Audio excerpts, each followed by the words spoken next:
You spoke about Yogi ji, that Lucknow was Yes, known for Nawabon ka शहर.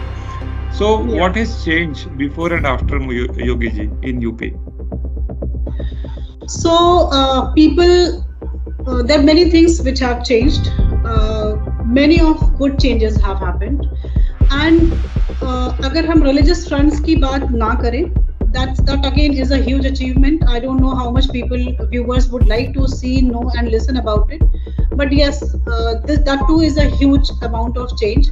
At the same time, अगर practical life में day to day आपकी और हमारी आम जिंदगियों में अगर फर्क डालने की बात है, so there's one very significant change that is on the level of law and order. It's not that कि crimes हो नहीं रहे हैं, it's not that छिटपुट घटनाएं नहीं होती हैं, but the amount of alertness we are finding from police as a department, we because work with police very closely as a department, तो अंदर से तो हमें पता है ही है, but आम जनता को भी बाहर देखने में ये पता चलता है कि पहले it used to be कि रात में आपको 7 बजे के बाद लगता था कि how would you move out, but now that scenario has changed.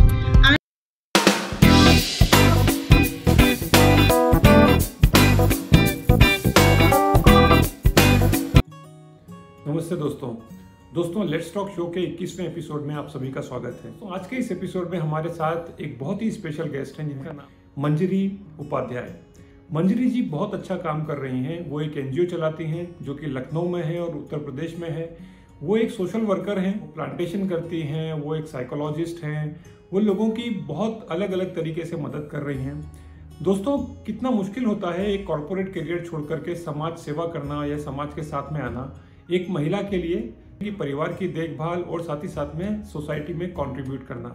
और दोस्तों, वास्तव में क्या ऐसे समय पर कौन कौन सी बातों का ध्यान रखना चाहिए और एक बेसिक पेरेंटिंग क्या होती है और एक पेरेंट्स की जिम्मेदारी क्या होती है, इस एपिसोड में हम जानने की कोशिश करेंगे। तो दोस्तों, चलते हैं और जानने की कोशिश करते हैं इन सभी चीज़ों के बारे में मंजरी जी से। Manjari ji, thank you so much for joining for this Let's Talk Show podcast.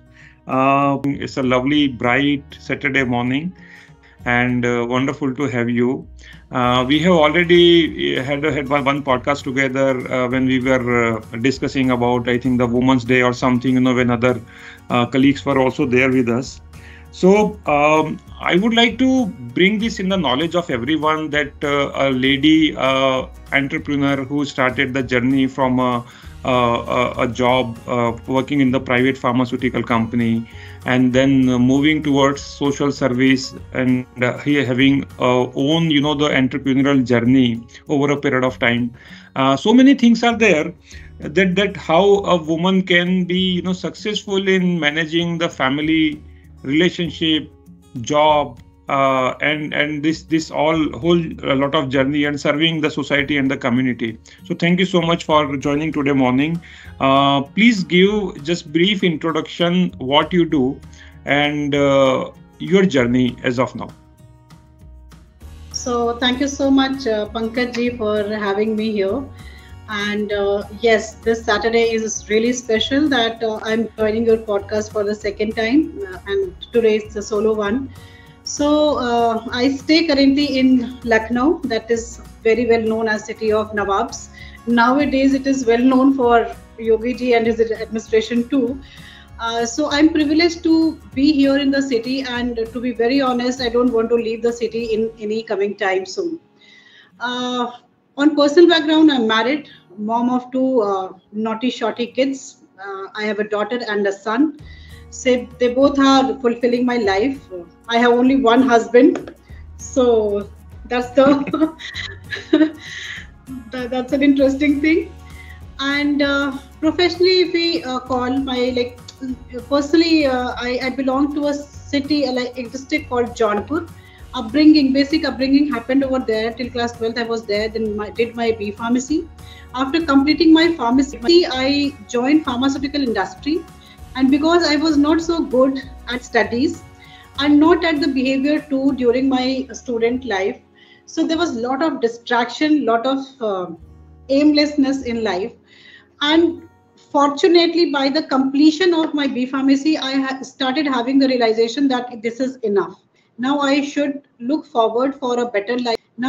Because my parent had made a lot of sacrifices to bring me up, to groom me as a strong person, as a successful person, which was actually a very rare thing from the place where I belong to. So I belong to Jaunpur, as I shared, a small village. I used to be the first girl child who was sent for the education, that too in a co-education school.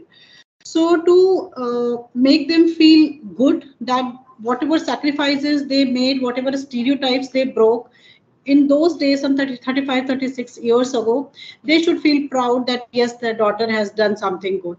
Yes, and with that thought, I joined pharmaceutical industry, and from day one, it was very clear in my mind that within a year or so, I have to get promoted. For that, I used to be, there was a lot of fun made out of it. My bosses used to laugh at me that this girl is crazy. Yeah, she's hardworking, but how does that work? At least 3 to 4 years you require. But probably जैसे जैसे आप channelise करते हो अपनी life को, जैसे सोचना शुरू कर देते हो, जैसे मैनिफेस्ट करते हो, वैसे ही एक्शन प्लान्स बनाने लगते हो, and accordingly your life starts taking shape. So I manifested for 1 year and got promoted within 11 months. So that probably still is a record for pharmaceutical industry as per my understanding and knowledge. And then once I started moving ahead, there was no looking back. After being an area manager for after 2.5 years and all, I started getting butterflies that I should do something different, and that brought me into training. So Piramal Healthcare and Merck Serono used to be two of the houses who gave me the opportunity to serve as a training manager.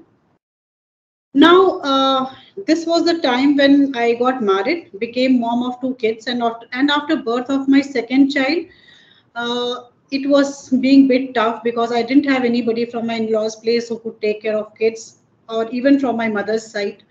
So I had to take, chalo, thoda enjoy karte hai bachon ke saath reh ke. Let me enjoy the motherhood.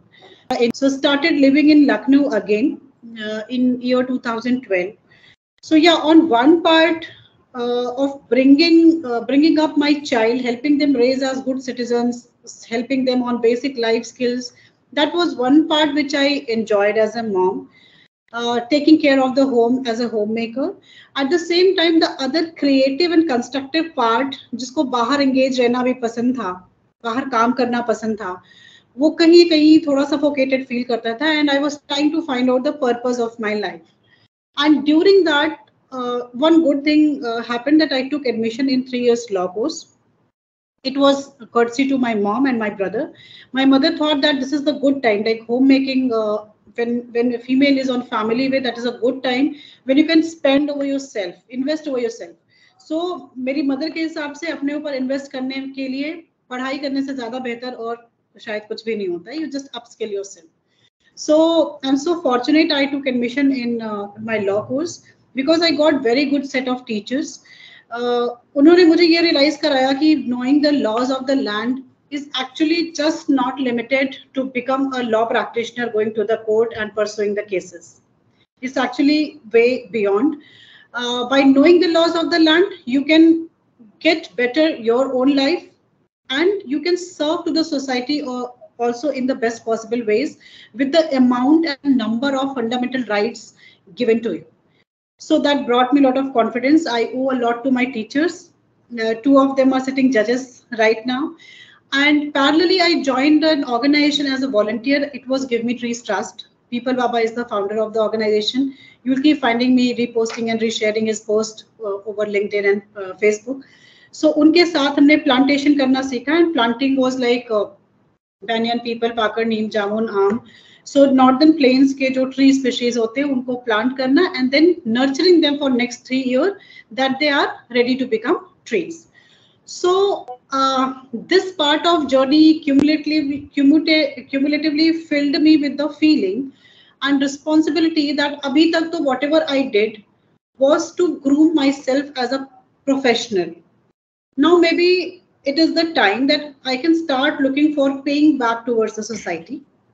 And उस context में छोटे-छोटे level पे काम करने start किए, planting, sensitizing the local bodies like municipality, etc., getting the parks, nalis, roadside interlockings, plantation. I mean, small things, getting things done for others, sensitizing them, supporting with their healthcare needs, क्योंकि थोड़ा knowledge था healthcare industry के बारे में. सो छोटे छोटे काम करते करते, और मुझे उसमें बहुत सेटिस्फैक्शन लगता था that yes I am doing something worth, जिसके लिए भले ही I am not being paid, but मुझे internally as a human it is satisfying. And वो करते करते करते इस जर्नी में, because it the journey remain constant. Generally क्या होता है कि लोग काम करना शुरू करते हैं, ऐसा नहीं है कि लोगों को अच्छा काम करना अच्छा नहीं लगता है।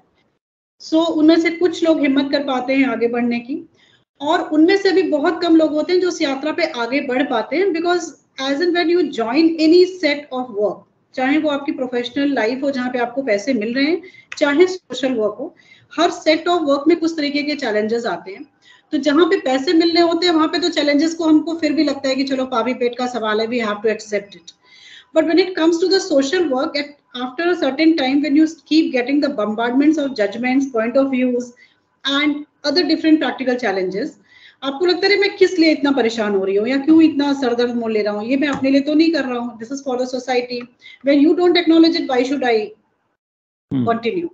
तो वहां पे आके एक बहुत बड़ा हिस्सा होता है जो थम जाता है। इसके लिए मेरी रिक्वेस्ट रहती है लोगों से, whenever we find anybody doing something good, आप अगर उनको सपोर्ट कर सकते हैं तो डेफिनेटली कीजिए, अगर नहीं कर सकते हैं तो at least don't like pull their legs, right?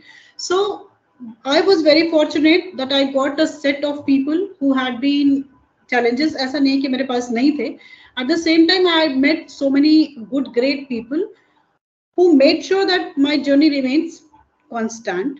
It kept on happening and happening and happening, and after almost 4-5 years of time, a set of friends they started motivating me that why should you not register as an organization.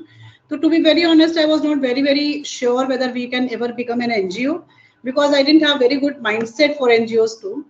But then it was a mental struggle of almost 1 year, and then people shared कि नहीं, अगर आप नहीं चाहोगे तो गलत कुछ आपसे कोई नहीं करवा सकता है।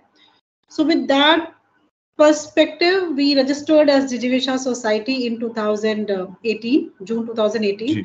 So this June we completed our 5 years, and it feels कि अभी कल ही की बात है that we got registered. And one thing in this whole journey, चाहे वो पर्सनल एंड पे हो चाहे वो प्रोफेशनल एंड पे हो, आई वुड एक लाइन में अगर मेरी जर्नी सम अप करनी हो तो I would say that I am extremely blessed, and I am too grateful for everybody for making this journey possible. Wonderful, very nice. So you spoke about Yogi ji, that Lucknow was known for Nawabon ka shahar. So what has changed before and after Yogi ji in UP? So people, there are many things which have changed. Many of good changes have happened, and अगर हम religious fronts की बात ना करें, that again is a huge achievement. I don't know how much people, viewers, would like to see, know, and listen about it. But yes, that too is a huge amount of change. At the same time, अगर practical life में day to day आपकी और हमारी आम जिंदगियों में अगर फर्क डालने की बात है, so there's one very significant change that is on the level of law and order. It's not that कि crimes हो नहीं रहे हैं, it's not that छिटपुट घटनाएं नहीं होती हैं, but the amount of alertness we are finding from police as a department, we because work with police very closely as a department, तो अंदर से तो हमें पता है ही है, but आम जनता को भी बाहर देखने में ये पता चलता है कि पहले it used to be कि रात में आपको 7 बजे के बाद लगता था कि how would you move out, but now that scenario has changed.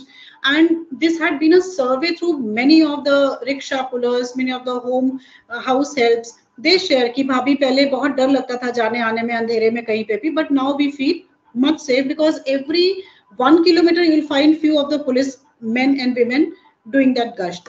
Then this pink booth, I don't know how much aware people are about the Pink Shakti and Pink Booth. So there are a lot of pink booths installation, and many competent police personals are there. That is specifically for the women. So that is one significant change which I would say that people should come and experience. Very nice. So same place, same people, how same administration, how a person can make a change. Isn't it that Yogi ji is the live example? एक और बात जो आपने बोली कि हम इसको religious point of view से ना देखें, तो ये डिस्कशन थोड़ा सा दूसरे डायरेक्शन में जा रहा है, but it's good to bring that perspective for the in the knowledge of the audience. मैं थोड़ा सा एक डिफरेंट ओपिनियन रखता हूँ कि रिलीजियस पॉइंट ऑफ व्यू से भी हमको बात करना चाहिए और रिलीजियस पॉइंट ऑफ व्यू से ही बात करना चाहिए। उसका रीजन ये है कि मेरे को याद है कि when I was studying in my college, तो हमको रामायण, भगवत गीता या महाभारत हमारे एक सर थे, हुआ करते थे डॉक्टर कुरैशी, उन्होंने सिखाई। Wonderful, very nice. तो जब वो हो सकता है और हम इंडिया की बात आती है तो थोड़ा सा एक जिसको हम रिलीजियस की बात करते हैं, रिलीजन की बात करते हैं, जो मजहबी चीजें होती हैं, लोग बहुत नैरो हो जाते हैं। जबकि ये जो नैरोनेस है, ये फॉरेन कंट्रीज में आप बाहर जाते हैं। I have been to recently this place called Thailand, और वहां हम गए, वहां पर हमने देखा, वहां पर आपको जो जगह के नाम है वो राम के ऊपर मिलेंगे, कृष्ण के ऊपर मिलेंगे, और वहां आपको लगता है कि कहीं कहीं जाके लगता है कि no, this is the same, the name and everything is bit similar as compare to the India. तो इतना सारा फर्क नजर नहीं आता। लेकिन यहाँ पता नहीं, अब ये वही वाली बात है, कौन ये इस तरीके के जहर घोलता है लोगों में, क्या होता है, तो लोगों को पता भी नहीं लगता। बहुत सारे ये सब चीजें जो होती हैं, द इम्पोर्टेंट थिंग इज कि आप मेंटली कितने मैच्योर हैं उन चीजों को लेकर के। ये रिलीजियस चीजें हो नहीं सकती। ये जो बात होती है कि चाहे राम मंदिर की बात कर लीजिए आप, चाहे अब मथुरा में जो कृष्ण जी की जो जन्मभूमि है उसकी बात कर लीजिए, रिलीजियस हमने उसको वो कह दिया, बट ये तो बेसिकली सबके हैं। ये कभी किसी एक के हो नहीं सकते। और दूसरी एक बहुत मुद्दे की बात मैं आपको बताता हूँ, और मैं अक्सर बोलता भी हूँ अपने सेशंस वगैरह में, डिस्कशंस में, कि आप पीछे जाइए, go back to some few generation back and find out and ask yourself who you are, then you get all the answer. True. है ना? तो वो जो शीशा है उसमें आप चेहरा देखिए और उन आंखों में थोड़ा और गहरे झांक करके देखिए, आपको जवाब मिल जाएगा। तो फिर कहाँ झगड़ा रहा, फिर कहाँ फसाद रहा, फिर कहाँ ये मजहबी चीजें रही, है ना? तो ये तो चीजें वो अलग हो गई। एक्चुअली एक 3 शब्दों में संस्कृत में इसको कंक्लूड कर दिया गया है कि धर्म की जो अंडरस्टैंडिंग हम जनरली बनाते हैं कि हम अपने अपने हिसाब से इंटरप्रिटेशंस करते रहते हैं, एक्चुअली एक लाइन है, दैट इज धार्यते इति धर्म। धर्म वही है जो हम धारण करते हैं, मतलब हमारी डे टू डे जो एक्टिविटीज हैं वही धर्म है। अब वो धार्मिक जो आस्थाएं रही या धार्मिक जो कर्मकांड रहे, उन्होंने हमें डिसिप्लिन बनाने की ओर काम किया। उसको हमने रूढ़ी बना दिया या फिर उसको ईज में लाने के लिए काम में लाए, वो that depends completely upon the maturity level of our own upbringing and our own mindsets. Correct. तो अब वापिस हम ट्रैक पे चलते हैं। क्या होता है ना कि ये आप जो तार कभी कभी छेड़ देते हैं ना, तो उसमें थोड़े से स्वर बहुत सारे निकल आते हैं, है ना? तो thank you so much for sharing your views on what has change after Yogi ji administration. Now coming to specially Jijivika society, हमारे समाज में ऐसे बहुत सारे एनजीओस काम कर रहे हैं, लेकिन कहीं ना कहीं एक जो डिसकनेक्शन है विच इज वेरी पेनफुल, कि लोगों को लगता है अरे यार ये तो एनजीओ वालों का काम है, करने दो उनको, प्लांटेशन एनजीओ वालों का काम है, ये मूवमेंट एनजीओ वालों का काम है। जबकि ये एनजीओ बेसिकली कहीं बाहर से नहीं है, ये बेसिकली हमारे लिए ही है। दिस इज व्हाट आप इतना अच्छा काम कर रहे हैं जिजीविका सोसाइटी में, प्लांटेशन आप कर रहे हैं, ये प्लांट कभी सोच के जाता है कि नहीं ये मंजरी जी ने लगाया पौधा तो मैं इनको केवल ऑक्सीजन दूंगा? ऐसा तो नहीं होता ना, कि ये जो अब उसका फायदा सारे लोग उठाते हैं, है ना? तो ये जो एक गैप है यहाँ पर, compare to the society and the people those who are really doing a good work, इसके लिए क्या कर सकते हैं? और एंड अवेयरनेस तो एक बहुत अच्छी चीज है कि हम कर सकते हैं, कैंपेन चला सकते हैं, लेकिन वो जो एक ओनिंग है कि हमारे अंदर वो ओनरशिप जो है वो आना बहुत जरूरी है। मैं कहीं पर एक बड़ी इमेज देख रहा था कि 2050 how the environment will look like. तो हर आदमी के पास में से 3-4 यहाँ पौधे बंधे होंगे और वो जाके ब्रीथ कर रहा होगा ऑक्सीजन के लिए, because that's the way the pollution is keep on increasing, the intensity and the rate is very high. तो मंजरी जी, उसके लिए क्या, what is that thing which we can really do something? In fact उसके लिए कई सारी चीजें की जाती हैं, पर जो सबसे, बिकॉज प्लांटिंग एक just, it's not just a need, it's necessity right now. उस नेसेसिटी को फुलफिल करने के लिए, उस अर्जेंसी को मीट आउट करने के लिए हमें ऑब्वियसली जो सबसे इफेक्टिव मेजर्स हैं उनके साथ काम करने की जरूरत है। और सबसे इफेक्टिव मेजर्स वहीं पे आपके काम करते हैं जहां पे रिसीविंग उस कॉज के लिए बहुत स्ट्रांग होती है। सो किसी भी कॉज को, ये तो प्लांटिंग एक कॉज हो गया, कोई भी कॉज को अगर हमें लगता है कि वो नेशनल लेवल पे या इंटरनेशनल ग्लोबल लेवल पे एक ड्राइव बनाना है, लोगों रिवॉल्यूशनरी लेवल पे बनाना है, स्टैब्लिश करना है, तो उसके लिए जो सबसे अच्छे सेट ऑफ पीपल होते हैं, they are students, the young boys and girls. Now the blockage in our mindset is कि हमने बच्चों के हाथ में गैजेट्स पकड़ा दिए हैं, they are living with the laptops and their I mean every set of gadgets, and then we keep blaming them कि आज की जनरेशन तो हाईटेक है और वो कुछ सुनती नहीं है।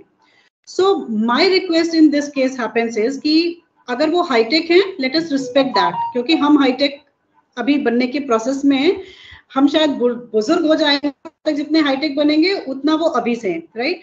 So we need to respect that fact, and at the same time why blaming them when we are not giving them the right environment and opportunity कि वो समझ सकें कि एक्चुअल बाहर की जो दुनिया है वो है क्या एग्जैक्टली, या उनकी लाइफ और जो कॉजेज है उनके लिए क्या रिस्पॉन्सिबिलिटी बनती है। तो उस कंडीशन में जो सबसे स्ट्रॉन्ग मीडियम मुझे लगता है, किसी भी व्यक्ति को जिसको लगता है कि वो प्लांटेशन में या किसी भी दूसरी फील्ड में रिफॉर्म ले आना चाहते हैं, तो उसके पहले सबसे पहली जरूरत होती है कि हम खुद करें।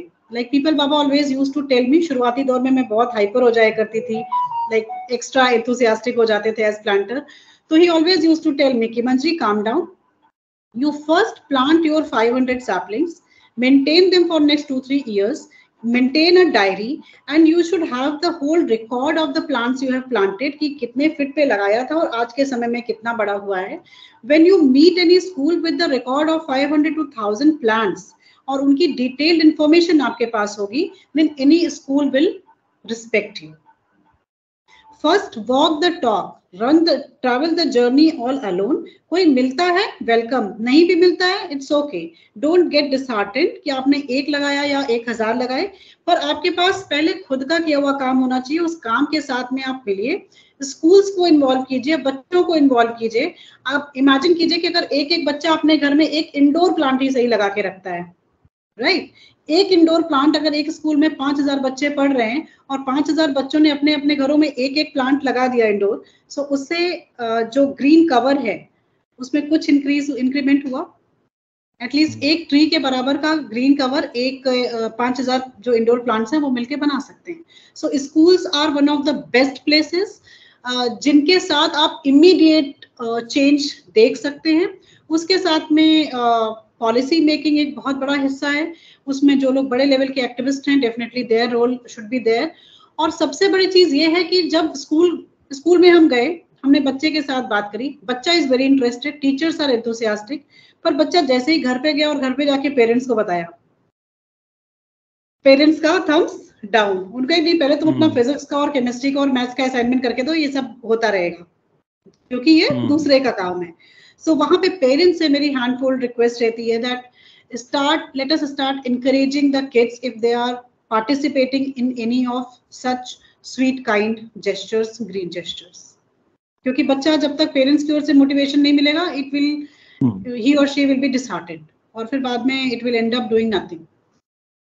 Very nice. टीचर का रोल बड़ा इम्पोर्टेंट होता है। तो जब आप बच्चों को पढ़ाते हैं तो पढ़ाने के पहले आप छोटी छोटी बातों में उनको you can really inspire them to do such activity. Parents तो खैर नो डाउट बिल्कुल बहुत इंपॉर्टेंट है, उसको कैरी फॉरवर्ड करने में, उसको आगे बढ़ाने में, वो सेंस ऑफ जो मॉरल रिस्पॉन्सिबिलिटी है विच कम फ्रॉम द फैमिली। मंजरी जी एक बात बताइए कि ये जो एक थॉट है कि मैं जॉब में हूँ, सब ठीक चल रहा है, प्रमोशन भी ले लोगे आगे, आप रीजनल मैनेजर बन जाओगे, नेशनल मैनेजर बन जाओगे, वो सारी चीजें हैं, उसमें बहुत सारा रिवॉर्ड है, रिकॉग्निशन है, वो सब एक साइड करके आप दूसरे ट्रैक पर आ गई हैं, है ना? तो अब जिस ट्रैक के ऊपर आप हैं वहाँ रिवॉर्ड रिकॉग्निशन तो है ही है, but it takes hell lot of time and वो सब चीजें हैं। What made you to change this track and the route? Yeah, so it will be, I would love to respond to this in two parts. The one part, as I shared during my introduction, ki yes, I was living a completely satisfying life as a professional, and lot of reward and recognition I received, achieved. बहुत कम as में बहुत सारे promotions मिलना. By the time I got married I had 3 promotions. So yes, वो अपने आप में एक बहुत बड़ा सेटिस्फैक्शन होता है. वो सेटिस्फैक्शन मेरे लिए इसलिए जरूरी था क्योंकि उसके पहले as a student I lived a completely aimless life. So मेरा प्राइमरी ऑब्जेक्टिव लाइफ में था कि I have to prove myself in front of my parents who made lot of sacrifices, who fought through lot of stereotypes to bring me up as a strong person, as a strong girl actually. लड़कियों को पढ़ाना बड़ा मुश्किल काम था. सो वो हिस्सा complete करते करते देन फॉर्चुनेटली शायद फैमिली वैल्यूज, यहाँ पे फैमिली अपब्रिंगिंग बहुत मैटर करती है. The kind of upbringing I went through, both my parents and even my dadi, my brother, younger brother, they all had co-created one such atmosphere जिसने ये एहसास शुरू से दिमाग में डाला था कि growth is a multi dimensional aspect. Promotions, money, availing best of the living facilities, that also is part of growth. At the same time, we should be conscious about our surroundings too. So that was there in the subconscious कि responsibility बाकी लोगों के लिए भी है, पर consciously जब आप जॉब में होते हो तो आप इतना समय निकाल नहीं पाते हो कि उन कॉजेज में भी कंट्रीब्यूट कर सको. और else probably I never came across anybody जो उस कॉज को फुलफिल करने में मुझे सपोर्ट कर सकता. Now I would pay lot of gratitude to my younger child who is a son. After his birth I had no other choice than living in Lucknow, at least for some while. कम से कम 2-3 साल तो मुझे रहना ही रहना था यहाँ पे. सो शुरुआत में it was along with helping them raise as good citizens, जो सिर्फ घर में रहने वाला हिस्सा था वो मेरे लिए बहुत ही उबाऊ था. And during that I took admission in law. So while taking my admission in law, as I met very good teachers who gave me broader perspective of knowing the laws of the land, कि how much change you can at least bring, and if not you then who. And that was the time it struck to my mind कि we as citizens of India, अभी 15 अगस्त गया है, right? पूरे देश में देखे इतने झंडे बिकते हैं, इतना सड़कों पे झंडे होते हैं, ट्राई कलर इतना दिखता है, दैट हमें लगता है कि हमसे बड़ा देशभक्त दुनिया में कोई है नहीं. And what happens the next day, जगह जगह पे झंडे बिखरे मिलते हैं. इस बार fortunately I was very mindful, I posted a post also over LinkedIn कि नेक्स्ट डे भी हमारी रिस्पॉन्सिबिलिटी है कि अगर कहीं झंडा गिरा हुआ दिखता है तो उसे उठा के सर पे चढ़ा के किसी प्रॉपर प्लेस पे उसे प्लेस कर दें. तो फॉर्चुनेटली मेरे जब लॉ का कोर्स चल रहा था वो टाइम पे ही with the help of my teachers and gurus ये रियलाइजेशन मुझे बहुत स्ट्रांगली आना स्टार्ट हो गया था कि I started visualizing the amount of sacrifice our freedom fighters made that we can live in free India. आज हम इस आजाद देश में बैठे हैं, इसलिए आप और मैं इस पॉडकास्ट पे बात कर पा रहे हैं. And then the amount of sacrifice our soldiers are putting right now, that the freedom which was long sought and achieved and received by we Indians, we can exercise and enjoy that freedom in the best capacity. तो अगर हम उनकी तरह सीने पे गोली नहीं खा सकते, बॉर्डर्स पे जाके एक्सट्रीम कंडीशंस में अगर हमें नहीं रहना है, बर्फ की तूफान नहीं झेलने हैं और उसका बालू का रेत का गुबार नहीं झेलना है, तो एटलीस्ट जिस प्रेमाइस में हम रह रहे हैं अपने प्रोविंसेस में रह के छोटे छोटे काम तो हर दिन ऐसे जरूर कर सकते हैं which can actually make them feel good. अगर आत्माओं जैसी चीज एग्जिस्ट करती है, जो मेरे हिसाब से करती है exist, because this year only I read many lives many masters. In fact उनकी थ्रू टाइम्स इनटू हीलिंग अभी भी मेरे पास में है. I have been reading this which talks about reincarnation, but we will not get into that. So जो souls exist कर रही हैं वो उन्हें अच्छा फील हो सके कि अच्छा इन देशवासियों के लिए हमने जान दी. या आज के टाइम में सोल्जर्स को ये फील हो, कारगिल आप अगर लद्दाख जाइए और कारगिल शहीद स्मारक जहां बना हुआ है, you just go and check that ground, तो उनको अच्छा फील हो सके कि अच्छा इन लोगों के लिए जान दे रहे हैं हम.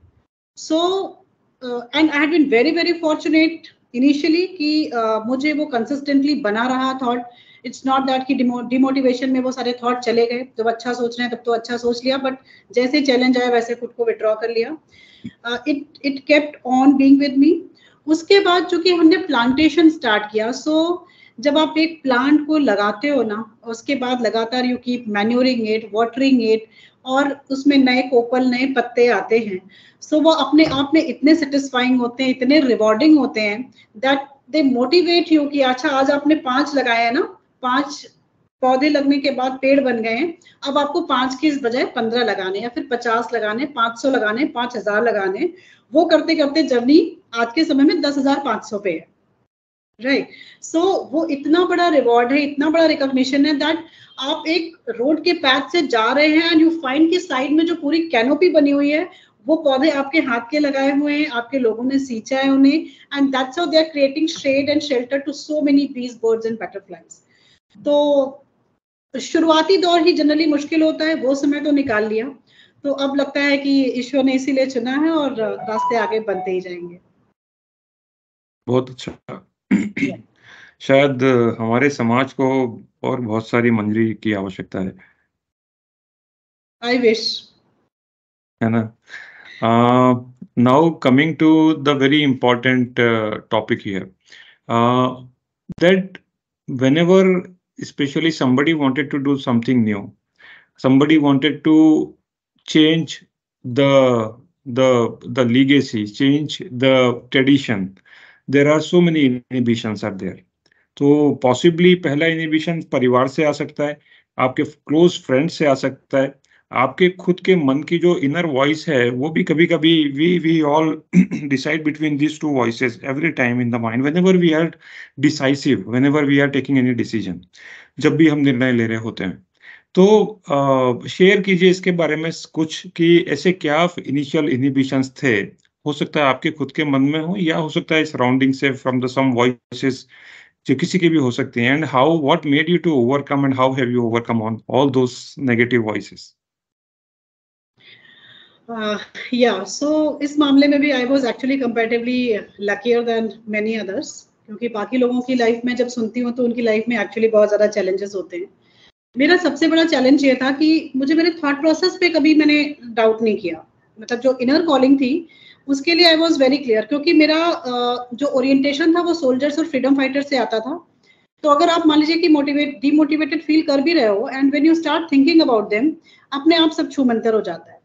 पर मेरा जो प्रॉब्लम चैलेंज था वो ये था कि because the path I chose was comparatively different than what others were doing और आर डूइंग. तो उनके जिस टाइप के जजमेंट्स आते थे, इसके लिए पैसा कहाँ से आता है, इसके लिए फंडिंग कहाँ से आती है.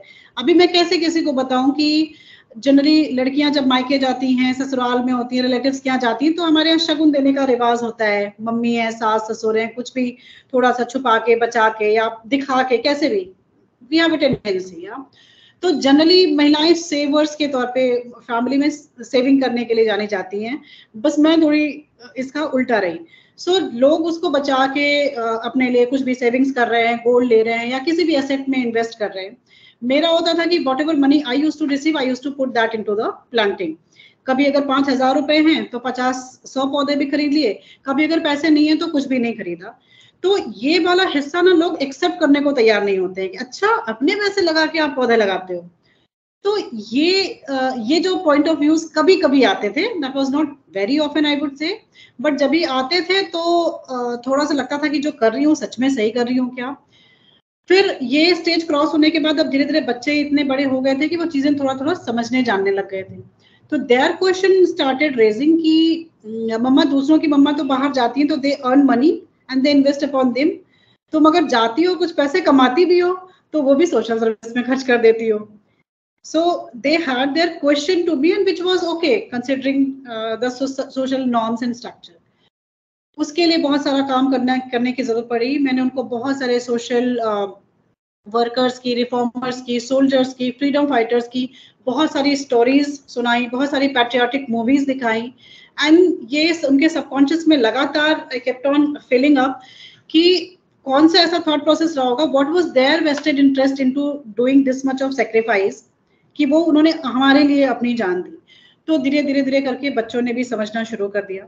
उसके बाद जो नेक्स्ट चैलेंज आया था जब हम ऑर्गेनाइजेशन बन गए, पहले तो ये था कि कभी आपके पास 5,000 हैं, 500 हैं, आपने काम कर लिया। ये बहुत प्रैक्टिकल जमीनी बात कर रही हूँ मैं पंकज जी आपसे, राइट। इस तरीके के चैलेंजेस आते हैं जो लोग सोशल वर्क में इवॉल्व करना, मतलब काम करना शुरू करते हैं।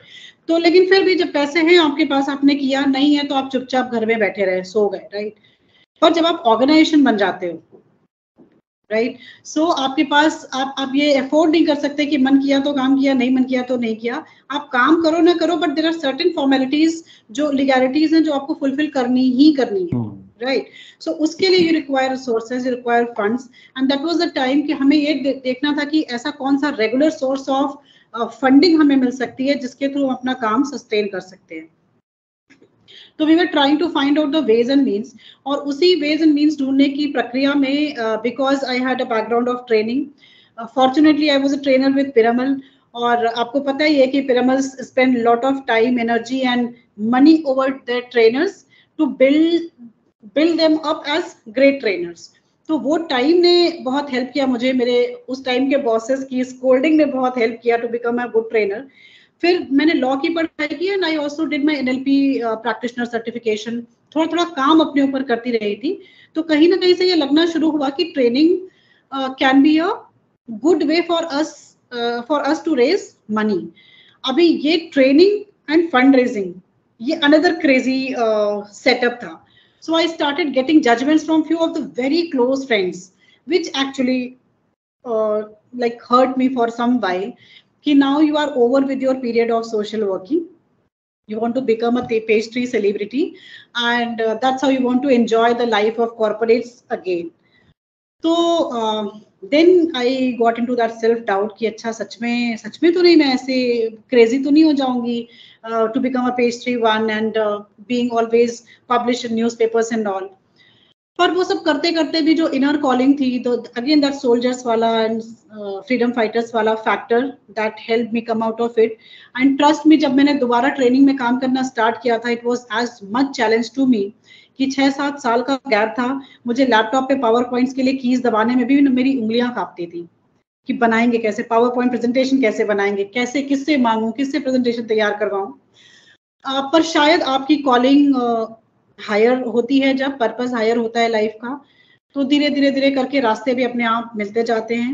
इन चैलेंजेस से कम होने में एक और बहुत बड़ा रिसोर्स आई वुड रिकमेंड से कि मुझे ये जो चैलेंजेस है उनके साथ में भी बहुत सारे लोग मिले जो मॉरली, फाइनेंशियली, फिजिकली बहुत सपोर्टिव रहे। तो आई kept on meeting many great people in life. In fact अगर मैं नाम लेने बैठ जाऊँ ना, तो अभी 100 नाम तो सट ऐसे उंगलियों पे बता सकती हूँ आपको, who had been great contribution in life and helped me come out of it. बहुत अच्छा लग रहा है। Thank you so much for sharing all this. आपके इस पॉडकास्ट के माध्यम से I would like to convey a message to all the HR leaders, right. जितने भी लोग सीएचआरओ हैं, जितने भी लोग एचआर बिजनेस पार्टनर हैं, या एचआर में किसी भी एचआर की ब्रांच में काम करते हो, हम लोग कॉर्पोरेट में एक प्रोग्राम रन करते हैं, शायद सभी कॉर्पोरेट्स में होता है ये, इसको बोलते हैं कॉर्पोरेट सोशल रिस्पॉन्सिबिलिटी, और दूसरा होता है एम्प्लॉय एंगेजमेंट एक्टिविटीज। तो आपके पास में when ever you have new joining, onboarding के लिए जब आते हैं, तो जब भी वो आते हैं आपके ऑर्गेनाइजेशन में, तो उनको the day they join, ask them to go and do a plantation. ये एक इतनी बढ़िया एक्टिविटी है कि वो जब प्लांट को ग्रो होते हुए देखते हैं उसी ऑर्गेनाइजेशन में, and there is a lot of emotion attached to that particular plant. वो जाकर के उसको पानी देते हैं, वाटरिंग करते हैं, बाकी जो चीजें हैं वो देते हैं, and they are getting personally attached to this plants. उसमें 2-3 चीजें होती हैं। पहली चीज, that employ will emotionally be connected with the organisation and specially that plant, तो आपके पास में एम्प्लॉय रिटेंशन हो गया। दूसरा ये है कि जैसे जैसे उसका टेन्योर बढ़ता है ऑर्गेनाइजेशन में, the moment the employ completes 1 year, उसके बाद में आप उनका एनुअल प्रोग्राम, सेरेमनी, ऐसा कुछ सेलिब्रेट करते हैं, छोटे छोटे इवेंट्स, उसको बोलिए कि जाकर के उस प्लांट के पास में जाकर के सेलिब्रेट कीजिए। So that brings that liveliness into that employ engagement programme, एंड हमारा एनवायरनमेंट तो अच्छा होता ही होता है उससे। है ना? तो मेरे को लगता है कि what I feel personally that कि people those who really wanted to do some employee engagement activity, this is one of the activity which will be very helpful for our environment as well as for the retention of that employee. उसके लिए आप जिजीविषा society देखिए, ऊपर लिखा हुआ है, यहाँ पर इनसे आप कॉन्टैक्ट कर सकते हैं। बढ़िया-बढ़िया अच्छे-अच्छे प्लांट्स, और वो प्लांट्स भी बड़े अच्छे मंजरी जी लगाती हैं, बड़े फ्रूटफुल होते हैं, बड़े अच्छे-अच्छे। तो that that what which brings the bonding with the nature and the environment. ठीक है। तो मंजरी जी, नेक्स्ट नेक्स्ट क्वेश्चन मेरा ये है, फैमिली लाइफ और प्रोफेशनल लाइफ को कैसे मैनेज करते हैं? क्योंकि जिस तरीके का काम आप करती हैं, बहुत सारी बार कई ये होता होगा कि आपको जाना पड़ता है, सुबह जाना है, शाम को जाना है, इवन नाइट में भी कई बार ट्रैवल करना पड़ता है। यहाँ पर फैमिली के साथ में यू हैव, आपने बताया कि आपके बड़े प्यारे से 2 नॉटी-शॉटी, ये वर्ड आपने यूज़ किया था। तो ये हैं, और जो तीसरे जो एक नॉटी-शॉटी के अलावा जो है उनको मैनेज करना, है ना? मैं समझ सकता हूँ कि being a mother, being a wife, कितना चैलेंजिंग होता है, बट उसको आप कैसे मैनेज करती हैं? This will be very helpful for all our women leaders. Yeah so yes, right. So actually जो जनरली फीमेल्स के लिए हमारा जो सोशल स्ट्रक्चर है, ये माना जाता है कि जो घर की रिस्पॉन्सिबिलिटी है ये उनके हिस्से की होती है। आप किसी भी प्रोफाइल पे काम कर रहे हो, किसी भी इंडस्ट्री में, सेक्टर में काम कर रहे हो, तो टू बी वेरी ऑनेस्ट, मुझे तो शुरू में रियलाइजेशन ही नहीं था कि सही में ये मेरी रिस्पॉन्सिबिलिटी है। आई थॉट मेरा पति भी साथ में काम करवाएगा। एनीवे, धीरे-धीरे करके जब वो रियलाइजेशन आना स्टार्ट हुआ, and there are certain reasons probably जिस वजह से ये व्यवस्था बनाई गई, that women stay at home and they take care of homely things. It is like an industry and institution की एक हिस्सा, जैसे किसी ऑर्गेनाइजेशन में भी ना एचआर अलग होता है, सेल्स अलग होता है, प्रोक्योरमेंट अलग होता है, लॉजिस्टिक्स अलग होता है, तो वो मिलजुल के काम करते हैं। तो मुझे लगता है फैमिली स्ट्रक्चर में भी ये चीजें शुरू से इसीलिए बनाई गई होंगी, कुछ सोच समझ के। एनीवे, वो स्टीरियोटाइप तब बन जाता है जब मतलब एक व्यक्ति की क्षमता कुछ होने के बावजूद सिर्फ बिकॉज ऑफ हर और हिज जेंडर, ही और she is suppose to do one specific type of work, तब ये बन जाता, जब आपकी ग्रोथ को इनहिबिट किया जाता है बिकॉज ऑफ योर जेंडर और कास्ट और क्रीड और समथिंग। तो जेंडर बेस्ड स्टीरियोटाइप्स इसी तरीके से सामने आते हैं। Now I would say because my upbringing was very strong from my parents, I keep repeating that. उस मतलब मेरे बचपन में मुझे याद है, मेरे पापा मुझे कंधे पे बैठा के पूरा खेत घुमाया करते थे, which was an extremely rare thing for a village like that. I feel indebted to my father for that. और कभी एक गिलास पानी भी लेके मुझे मतलब पीने के लिए मेरी मम्मी नहीं बोलती थी, क्योंकि उनका पूरा फोकस ये था that you get better at your studies.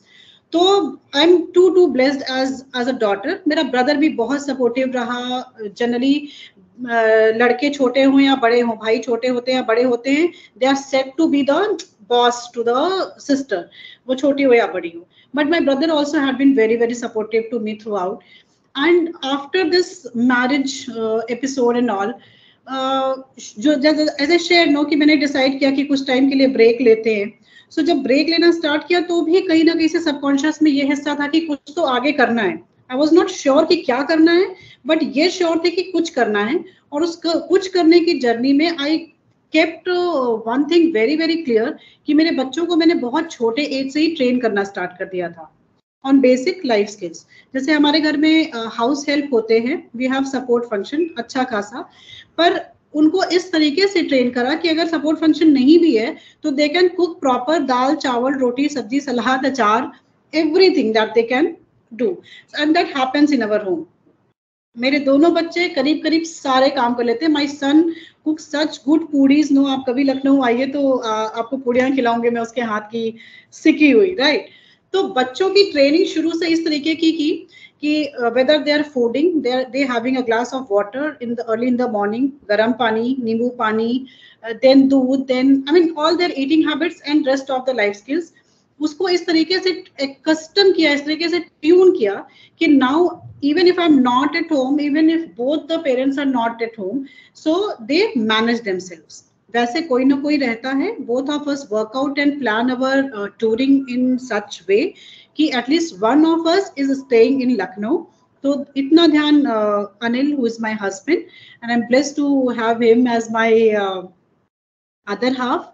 तो we plan it in a way कि या तो वो रहती हैं या तो मैं रहती हूँ। So either of us of us make sure, कभी बहुत इमरजेंसी ऐसी आ जाती है कि दोनों में से दोनों को ही जाना है, so we try calling our in laws और माई पेरेंट्स कि either of them have to be there. रात में बच्चों के साथ कोई ना कोई एक रहता है, इसलिए नहीं क्योंकि मेरे बच्चे वेल ट्रेन्ड नहीं है, इसलिए दैट दे फील थोड़ा सेफ अंदर से कि चलो कोई गार्जियन है घर पे, because at this tender age they require people around, not only for the safety purpose but also for some talking, day to day basis पे क्या क्या चीजें हो रही हैं, उनकी बातें सुनना बहुत जरूरी होता है। सो वो we make sure that either of us do that, and अच्छा ही चल रहा है।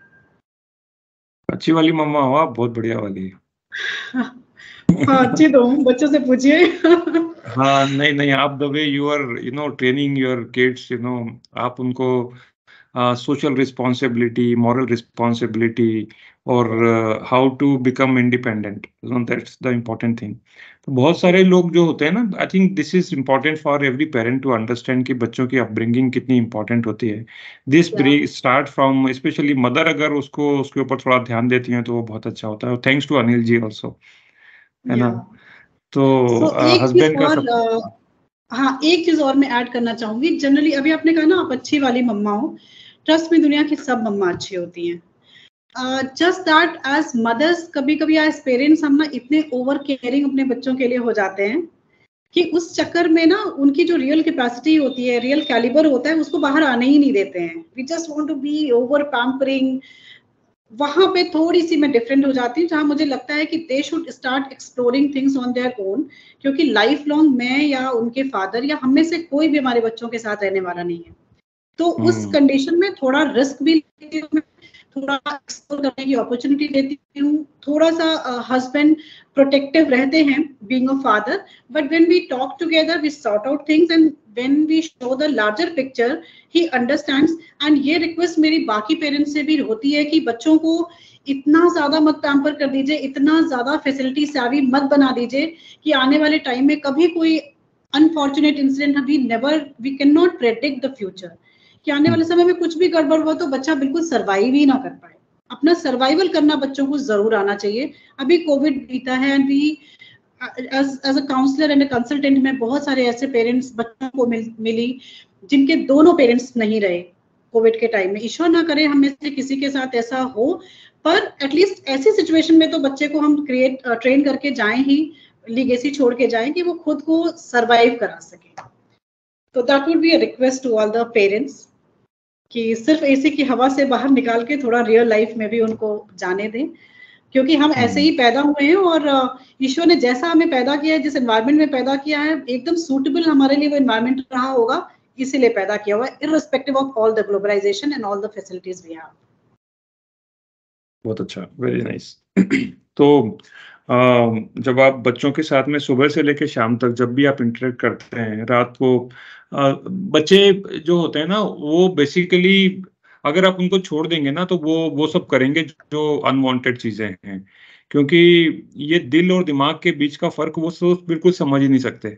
जो हम बीइंग एज अ पेरेंट हम थोड़ा सा उसको अंडरस्टैंड कर सकते हैं और हम उनको बोल सकते हैं कि भाई अपने दिल की सुनो, जो जरूरी है वो करो, जो अनवांटेड चीजें हैं।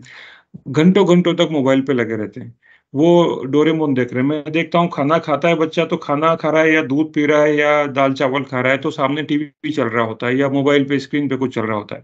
आपने जैसे ही मोबाइल लिया मम्मा ने उसके हाथ से तो वो रोना शुरू, तो मम्मा को लगता है चल मोबाइल ले, चुपचाप बंद कर, मेरे को अपना काम करने दे शांति से, मैं बेच सोने चली है, जो अपने काम में कर रही है वो कर रहे हैं। तो यहाँ पर छोटी छोटी उनको किस्से कहानी सुनाना, छोटे छोटे अपने इतिहास के बारे में बताना, छोटा छोटा आपके जो हिस्ट्री के जो महापुरुष लोग हैं उनकी जीवनी के बारे में बताना, वो क्या थे। आजकल के लोगों को, बच्चों को खासकर, उनको नोबिता पता है, डोरेमोन पता है उनको, क्या बोलते हैं, स्पाइडरमैन पता है, शिनचैन पता है, ही आयरन मैन पता है, लेकिन हमारे आयरन मैन नहीं पता उनको, हमारे ही मैन नहीं पता उनको, हमारे स्पाइडरमैन सुपरमैन नहीं पता उनको। तो वो पता होना चाहिए कि भाई हमारे पास में जो सुपरमैन थे वो भगवान श्री राम थे, श्री कृष्ण थे, है ना, हनुमान जी करके कोई कैरेक्टर होते थे। तो ये जो खाली जो मूवी आदि पुरुष देख करके चले आए, तो वो हनुमान जी नहीं है, वो रावण नहीं है, वो राम नहीं है। राम, ये जो चीजें हैं, ये ट्रांसफर ऑफ ऑफ जो स्टोरीज हैं, जो हमारी जो रियलिटीज हैं, वो कहीं ना कहीं हम लोग बहुत ज्यादा जो है वो खोती चली जा रही हैं, मतलब विच इज रियली इंपॉर्टेंट। और ये कौन करेगा, ये भी एक रिस्पॉन्सिबिलिटी एक पेरेंट्स की होती है कि जो चीजों के बारे में लोगों को बताएं। अब उनको स्कूल से पता चलता है कि भाई इस टाइप के कुछ कैरेक्टर होते थे, क्योंकि वो बुक के चैप्टर में हिंदी में एक चैप्टर दिया हुआ है, तो वहां से वो पढ़ करके आते हैं, लेकिन उनको वो रियलिटी लगता नहीं है। उनको लगता है कि वो बोलते भी हैं ये mythologically this might have happen.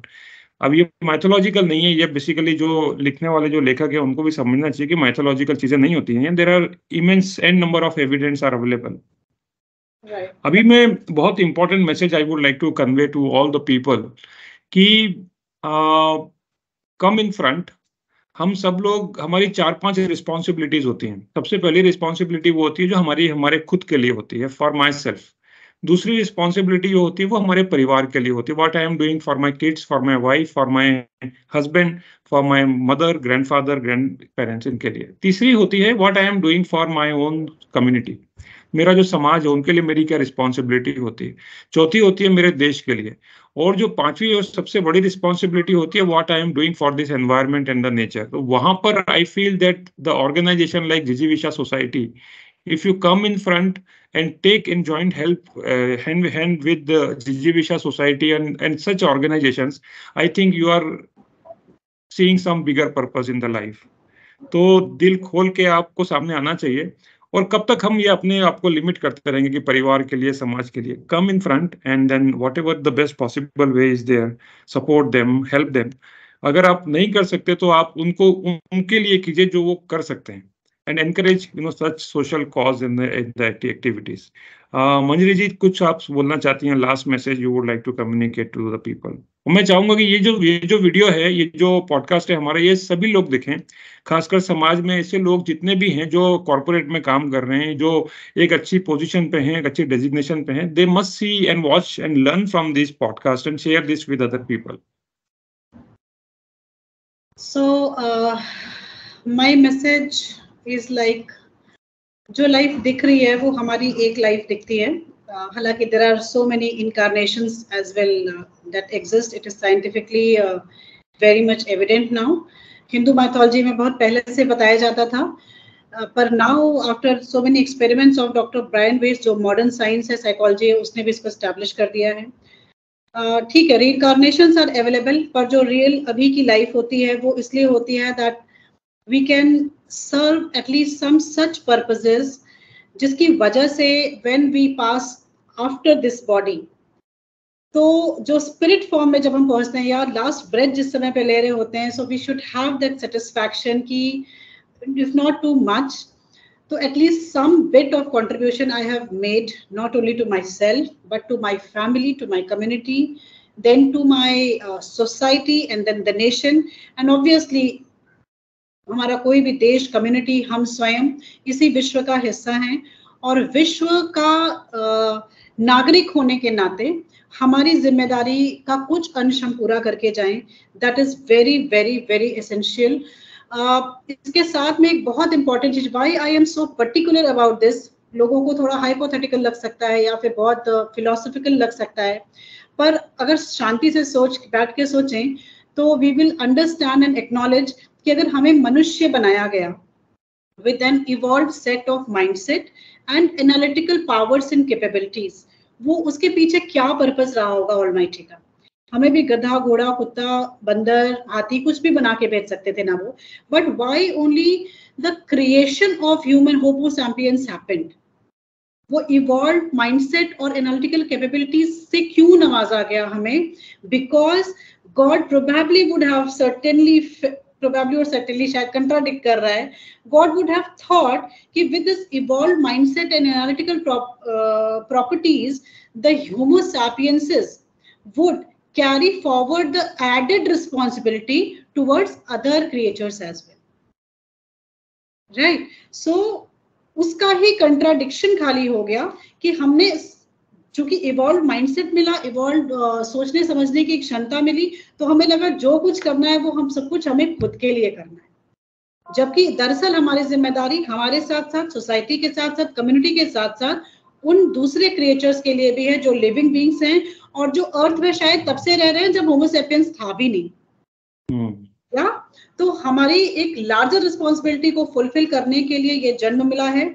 और अगर थोड़ा थोड़ा ही सही हर दिन छोटे छोटे काम, बहुत बड़ा बड़ा करने की जरूरत नहीं है। आप में सबको सड़क पे जाके गड्ढे खोद के पौधे लगाने की जरूरत नहीं है। आप अपने घरों में भी छोटे छोटे काम कर सकते हैं। पानी वेस्ट करना बंद कर सकते हैं, प्लास्टिक की बॉटल्स यूज करना बंद कर सकते हैं, पॉली बैग्स का यूज करना बंद कर सकते हैं। आपके घर में जो हाउसमेट्स आ रहे हैं उनको हर दिन एक टाइम का खाना इंश्योर कर सकते हैं that they have healthy meal, dal chawal roti sabzi salad papad achar whatever you are having, everything. या अपने बच्चों को वैल्यूज देना शुरू कर सकते हैं जिसमें वो सिर्फ कंट्रोल्ड एनवायरनमेंट में ही डिसिप्लिन बन के ना रहें, बल्कि जहां पे कोई उनको वॉच करने वाला नहीं है वहां पे भी they start living with the values of integrity. तो छोटे छोटे स्टेप्स अगर हम उठा सकेंगे, so I am a very positive person, I am very sure कि एक बहुत सुंदर दुनिया का निर्माण हम सभी कर सकेंगे, अपने जीते जी देख सकेंगे, will be able to witness that world. And as Jijivisha Society has been formulated, constituted with the mindset of welfare of doctrine of welfare state, which talks about maximum happiness for maximum people. तो अगर आप याद करें तो Hindu mythology का एक बहुत favourite coat है, सर्वे भवन्तु सुखिनः सर्वे सन्तु निरामया, उसी को का रेप्लिका है ये। और ये जो छोटी छोटी चीजें हैं इनको अगर हम अपनी लाइफ में एज चेंज लाते हैं तो रिवॉल्यूशन, हर किसी के छोटे छोटे चेंज से एक बड़ा रिवॉल्यूशन आने में देर नहीं लगेगी। और इसके साथ मेरी शुभकामनाएं पंकज जी आपको भी। थैंक यू सो मच कि you gave me this platform that I can share my journey. और that's it. Thank you everybody, thanks a lot.